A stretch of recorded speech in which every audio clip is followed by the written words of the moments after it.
Welcome to the podcast that is designed to fuel your success in selling technology solutions. I'm your host, Josh Lopresto, SVP of Sales Engineering at Telarus, and this is Next Level Biz Tech. Everybody, good morning. Welcome back. We are talking about contact center, but more specifically, we're diving in deep to contact center today because we're talking about WFM, if you've heard about that before, better known as workforce management. So we're going to get into this a little bit with a foremost expert here, Frank Wassenbergh of Cloudlinx. Frank, welcome to the podcast, man. Thanks for having me, Josh. I look forward to it. And I love the foremost expert title that I'll claim for the day. I love it. Let him prove you wrong. I dare him. Okay. So Frank, I always like to kick these off. I just want to hear everybody's backstory. I think that some people have linear paths, and I find that a lot of people have really windy, funny paths in life. We've talked to people on this show that have come from car lot auto attendants to washing boats and everything in between, and somehow ended up in this world. So I would love to kind of hear your story of just how did you get started? So, I went to school for basketball, really. I wanted to play basketball in college, right? And I kind of came out of college with no real direction on what I wanted to do in life. And I bumped into a woman in a parking lot on my way to a recruiter's office, literally going into the Long Island, into the recruiter's office to get a job interview. And I bump into this woman. She's like, well, what are you doing? I'm like, I'm going to get a job interview. And she's like, we're hiring. Come work for me. And I started with a company right after that, like 2 days later, with a company called Net 2000. Terrible name. It was 1999, and I was like, what are we going to do next year? It's just a terrible name. And it was my first taste of technology sales. And for a long time, I was in kind of that commoditized PRI, MPLS. And I left there quickly and went to a company called BCM One now, and ran sales there for a long time, kind of grew through the ranks, grew through the company, had a good long run there. But for the most part, it was mostly kind of master agency work. It was mostly PRI, SIP, MPLS sort of work. And it was, for the most part, a relatively straightforward sale. And one of my good clients, when I left there, came to me and said, to my two partners, and came to us and said, we are really looking at a new contact center, and we want you guys to do it with us. We want you guys to help us find it. We trust you tremendously, and we'd like you to help us find it. And we jumped into the kind of the fray, doing an RFP for them, and learned it with them, and just had this fantastic experience with contact center. Because in my last kind of the path of that winding road, I was doing something that for the most part 2 or 3 people would know we did in the organization. And we fell in love with this contact center space because the people we dealt with were the C-suite all the way down to the agents. We interviewed 50, 60 people when we did it, and kind of decided that this is where we want to take ourselves when we put on our big boy pants and grow up a little bit. And for the last 6, 7 years, last 7 years, this is what we've been doing. The career kind of got to this point after a lot of training, I would say, and dealing with a different type of sale, to this, which is truly a really conversational and a really consultative sale. And it's been what fits the three of us. It fits our model really well. I love fits it. Our mold. Love the windy path. And if you start in RFPs and you can make it through and not give up through that process, then I think you can do just about anything. We've all been through. The world's toughest thing is writing an RFP, and then not the world's toughest thing, but one of the toughest things in technology is to write them and then get 7 back from vendors and sit there trying to make sense of these things and decipher who's really good at it and who's really lying to you and who's telling you just really good at answering RFPs. But man, it's right. It's a long road doing RFPs. Yeah, and we talk about the value of a partner a lot, and I think getting customers to understand that and how we do what we do, and it seems like we're always educating the broader marketplace on that. And I mean, yeah, it's hard for us. I can't imagine being a customer and trying to do a formal process like that, where you've kind of got this walled off approach. I just can't imagine trying to do that on your own, right? I think it underscores the value of the partners and this whole program so much. I agree. It's funny when you look at it, right? You take two sides of the same coin. You got the IT department who, for some way, shape, or form, is trained in technology, right? They can go out and find a technology. You take something as simple as MPLS or as complicated as MPLS, whichever side of the coin you want to land on there. But you can go and get really concrete answers, put it on a check sheet, mark it off and say they can do that, jumbo frames or whatever, they can do that. You do it to a contact center project and you've got to run an RFP for that on top of running the call center day to day. And you can't just get an answer that's yes, we can do chat and click it off, or yes, we can do AI. There's just too much going on. We have to go 5 or 6 layers deep in the questioning to get an answer on it. I mean, we had a client the other day that had an answer for, yes, we can do chat, but the vendor can't transfer it to a live agent. And you're like, well, what's the, like, I know it's a chat bot. I get that. But you make an assumption that you can transfer to a live agent because it's kind of like a table stakes kind of thing. Yeah. And the vendor's like, no, we can't get you onto a live agent. It is what it is. Off the island. Well, yeah, it's off the island, man. It's off the island. Storm's closing. You're outside the ring. That's right. So tell us a little bit about Cloudlinx. I mean, you gave us some of the kind of the history of leading up, how you did it, but tell us a little bit about the business, what you're doing, what your focuses are, how you go to market, all that good stuff. So we focus really in the 90, if you look at our pie chart of sales and our pie chart of effort, 95% of our pie chart is focused in the contact center space. Because, if you look at where we've been and what we've done for a long time, we still get a good amount of MPLS that's out there, a good amount of broadband deployments. But our focus has been solely on this side of the business. My partner, Kevin, Mike, and I, has been on contact center services. So we do everything from the needs assessment, current state analysis, the strategic procurement of the services, which is writing an RFP, analyzing the RFP, managing the strategic use case demonstrations, implementation and ongoing support for contact center services. Most of that is migrating technology clients to the cloud. We have a process side, if you really the people process technology, we have a process side by which people come to us and say, hey, make this better, or hey, our process is broken, let's fix it. But the majority of what we're trying to do in this day and age, especially where things like Genesys and Avaya and Cisco are still trying to figure out and making major changes in the market, is helping clients get to that contact center in the cloud environment. And it's, we work with clients that are 1,000 on down to 45 seats. And sometimes the level of work for the one is the same as the other, but the level of care you have to put into is tremendous for that. The level of care you have to put into those is so big that we actually only take on about a dozen to a dozen and a half clients a year in this space because it's so much effort. And the people doing the work are myself and my partners. We don't sub it out to anybody. We don't do any extra work with third-party consultants. It's all in-house. So when you come to Cloudlinx for help in this migration process, you're working with us from the start to the finish. We're the ones running the meetings. We're the ones writing the RFPs. We're the ones analyzing it. And our clients really see some value in it. And it's a much more focused sale and a much more focused effort, because when you buy into the fact that, we're good guys and we're really looking after our clients and we don't care which vendor you go with, our sale is done and there's no more pressure on the client. You just have to believe in the fact that we're doing it for you. And that finding a vendor, for us, it's an easy process at that point. Right. Good stuff. So you talked about, how you got into this space. You talked about kind of the first deal that you saw from an RFP perspective.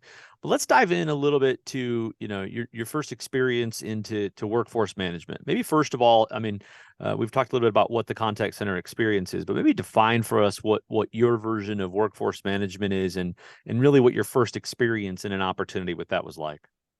Sure.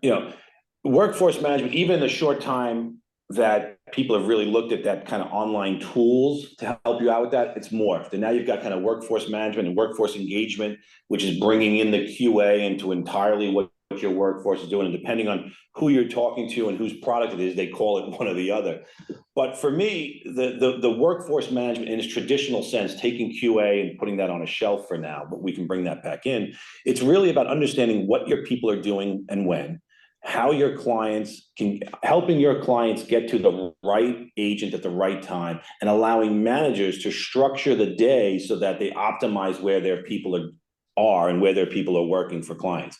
And it's not so much like a time clock.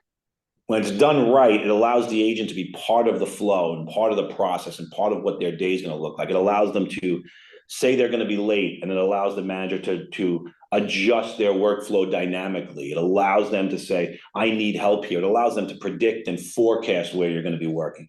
And for us, it's been a really powerful tool for anybody over. I think the smallest client we have right now with it is 45 agents, and the biggest one we have, is a couple thousand seats doing workforce management, because it becomes daunting. Yeah, I can't imagine. One of my first experiences getting into tech was working in a call center and doing tech support back in the day for dial-up. And I knew the folks that I work with, and I can't imagine trying to depend that all 100% of them are all going to be there every day, like spreadsheets. And listen, at the end of the day, there's good people, there's bad people, there's good agents, there's bad agents. And if you're a manager trying to do that on a spreadsheet throughout the day, people can just log themselves out. People can just say they're busy. People can say they're in after work time. You need the ability to manage the staff to for yourself, for your own sanity, and trying to do that yourself, like what you were saying, like as starting in that business, you got to learn the contact center industry before you can tell them how to fix it. And workforce management tools are really helping people with that. So how do you if we quantify that a little bit and take that a step further, how do you help the customers quantify? I think you quantified the need, or maybe more qualitatively, but how do you quantify the need? And I guess how do they get to see the ROI? How do you explain that business case for them?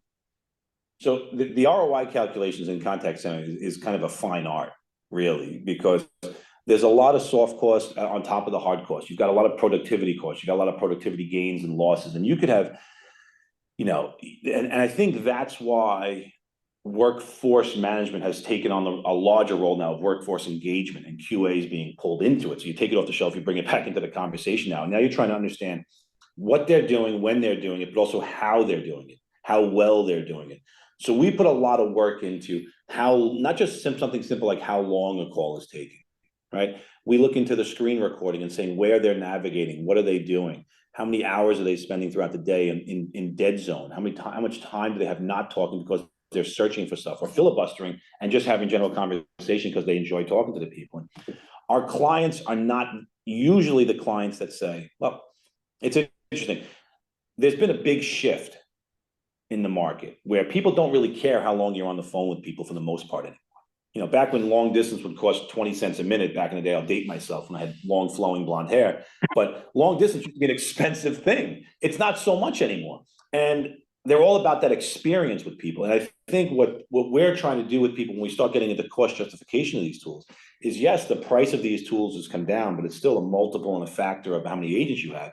But it's all about that return on the experience from that client. Because if you're not so focused on how long they're on with the call, now you're focused on what they're doing when they're on that call, right? And making sure that you have your best people answering the right conversation and getting into the right problem so they can fix it. And we put a ton of effort into the ROI studies in that level, so that these tools almost become just an expense. Aren't looked at as an expense anymore.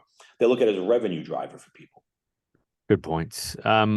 Maybe talk to me a little bit about, I think when we're talking to partners and, they're trying to figure out, is this customer that I'm going after, or are they trying to replace the whole suite of contact center and this tool and that tool and that tool? And so I think in a perfect world, we'd love to say, Mr. Customer, rip out everything you have and have this fully integrated suite, because all the tools will talk to each other.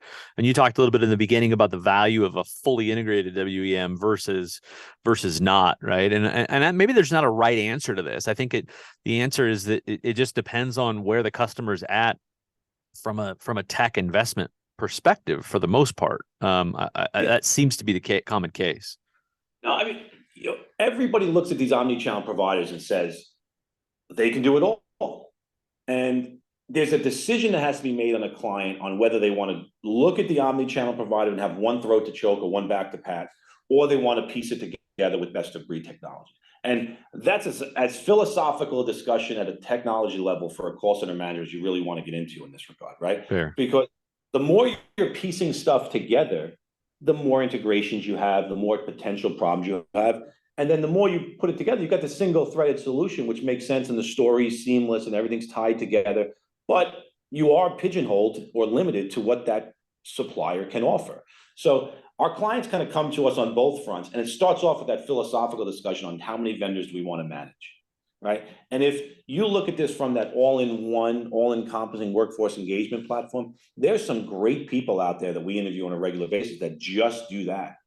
And as long as they can get the call records through an API, they can be 15 minutes behind, they can be 5 minutes behind the analyzation.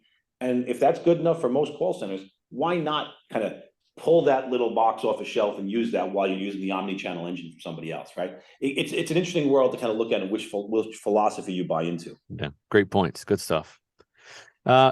So one of my big kind of favorite things as an engineer is to talk and ask questions. That's one of the things that I've learned early on, was just ask questions, just listen, understand what they're going through. And so I'm curious in the conversations. I want to get away from utopia and it's always great and it's always awesome and everything works, to what are the problems that you face, right? What are the things that get thrown at you that either customers push back on because they don't understand, or just what are some of the challenges in these conversations to get to that you help see customers through?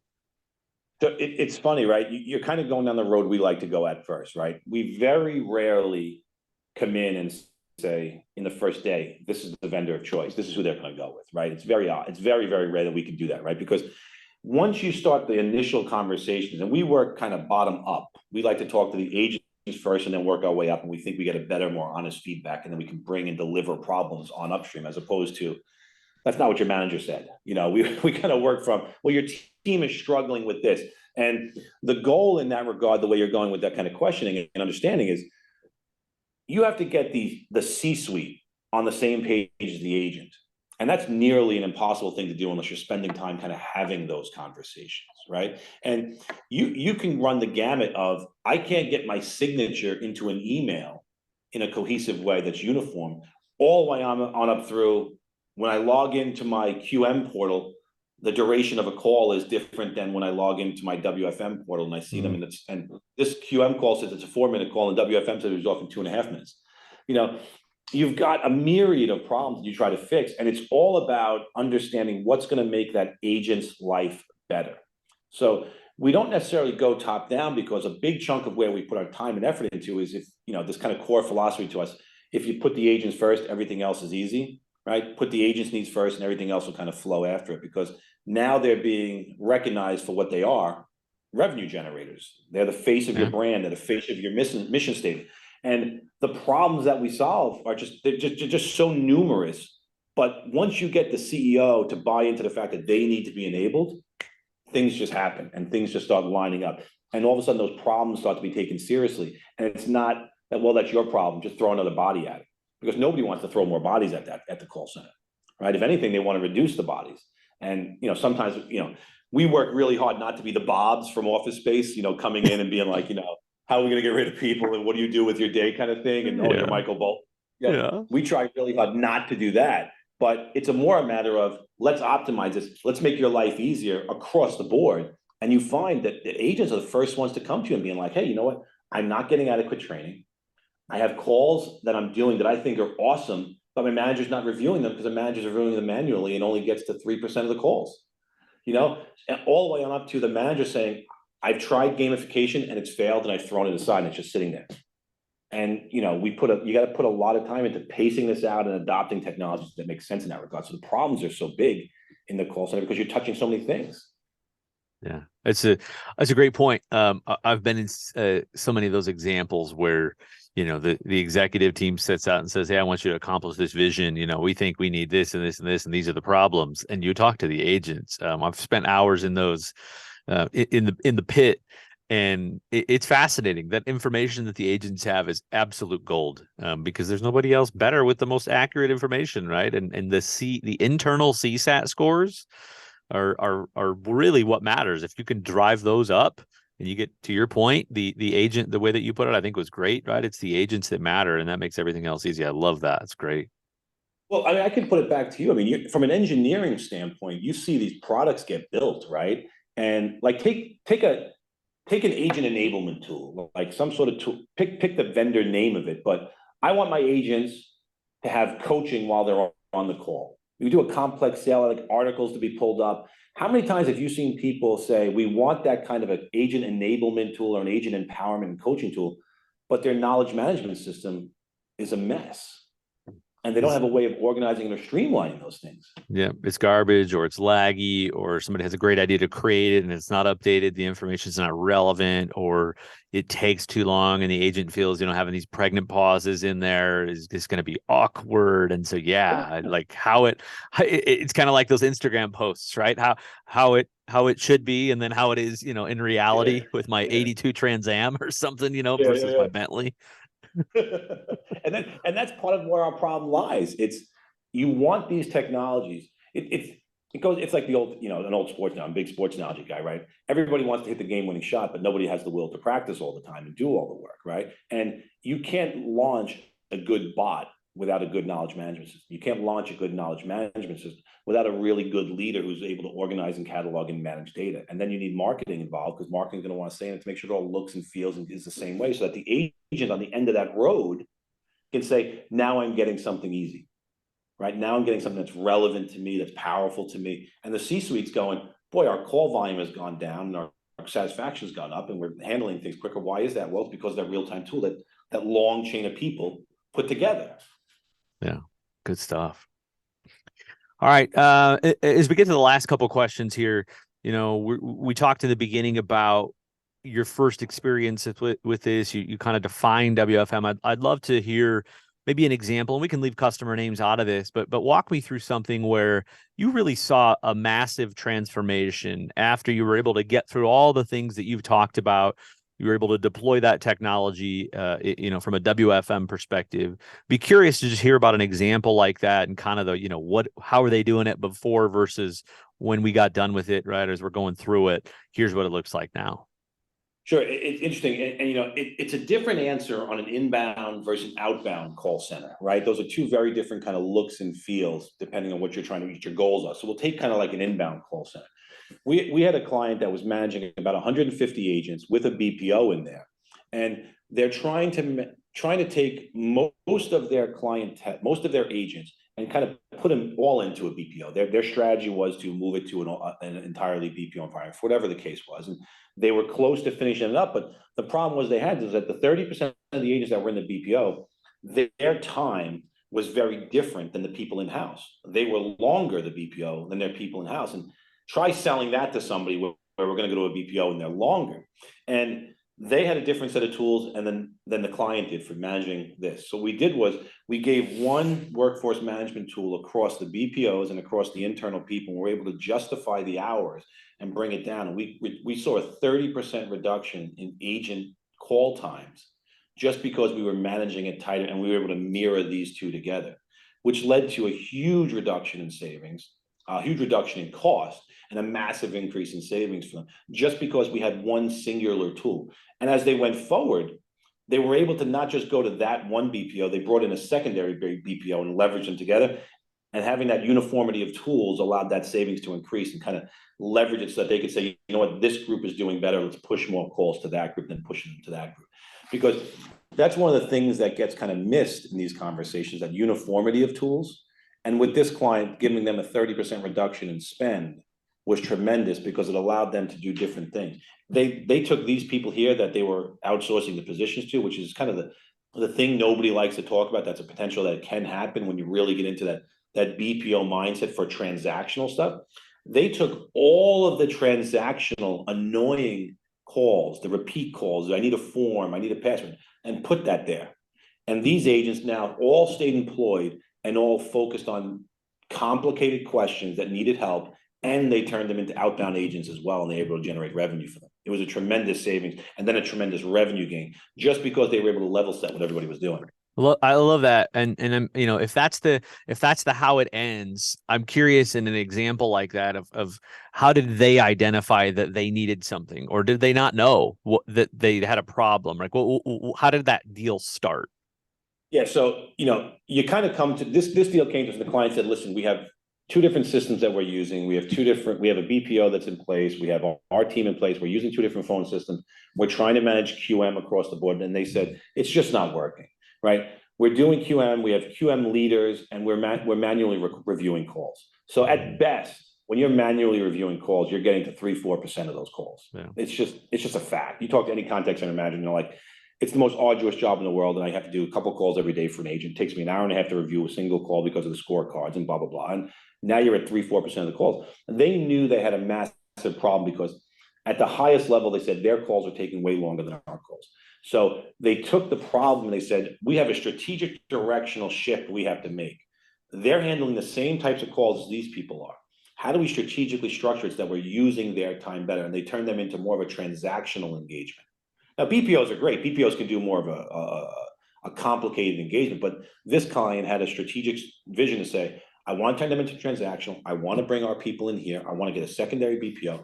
And they recognized that they couldn't do that unless they had a uniformity of QA, a uniformity of workforce management, and a uniformity of all the tools that were there. Because the example we talked about earlier, where my WFM says a 4 minutes call, my QA says a 2 minute and 35-second call, those are the kiss of death for a reporting center.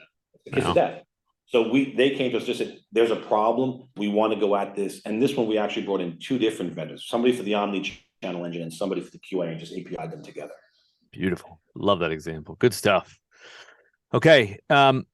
So if we look forward here, if we pull out, Frank's crystal ball, you've seen a lot of evolution in this space. You've seen see that ball joke you made right away. No, crystal ball, not bald. I'm gonna lure people in to come watch this, to come see Frank's flowing locks. So don't worry, that's coming back. So as we look into your crystal, your fortune prediction machine, we'll call it that. Where does this go? I mean, what do the next 24 months look like? Do we just start kind of wading through the fact that people have made a lot of technology purchases in the last couple of years? I mean, what if you're giving advice out there on how to approach, customers and talk to them about this tech, where do you think we go from here? That's a great question, right? I mean, that's a really powerful question. The next 24 months to me are the most exciting, right? There's been enough announcements in the market from big suppliers, the Genesis of the world, the Avayas, the Cisco's. They're making announcements that have really changed the landscape, what has been the stalwart suppliers for the last 30 years. And they want to push clients to cloud. So you've got this massive wave that's building now, where a lot of people want. And look at Wall Street and where they say these CCaaS vendors can go. The next 24 months are really going to be the driving force behind it. So I'm looking at one massive opportunity in the next 24 months. But I'm also looking at, this industry is not something that somebody just jumps into and says, I want to start selling this like I sell broadband. You can't do it. You can't open up the kimono and say, pick a watch, any watch, they're all the same vendor. It's not the same thing like an internet circuit. Like, you're not selling internet now. So the opportunity is here because clients need to make shifts. They need to do something different. They don't know where to go. They don't know who to trust, and they're trying to figure out who to trust right now. And you take Genesis, for example. Genesis is a great supplier, and they're kind of slow rolling it. They did a great job giving their clients enough time to make informed and intelligent decisions. But clients now have a fork in the road, to go back to your analogy before. Do I just go and stay with that same supplier, or do I go and interview more? And how do I do that? So I think the opportunities here, and what I think you'll start seeing is once the clients have kind of gone all in, they push their chips to the center of the table, you'll start weeding through who's the weak AI vendor. You'll start weeding through who's the weak WFM vendor. You'll start weeding through who's the startup CCaaS vendor who can't keep up with the change. And the investment in technology is massive. You go to a CCW trade show, and there's 68 AI booths there, right? It's amazing that people are trying to do AI, and I think AI is being applied wrong to these conversations. But the next 24 months are really going to yield tremendous returns for all of the vendors, because technology is now everybody's catching up with it, and now it's a matter of who can implement it right, and who can engage that client right, who can, once the sale is done, get it installed properly and not make the client have buyer's remorse. Love it. Great stuff. Okay, Frank, that wraps us up, man. I really appreciate you coming on and doing the show with me today.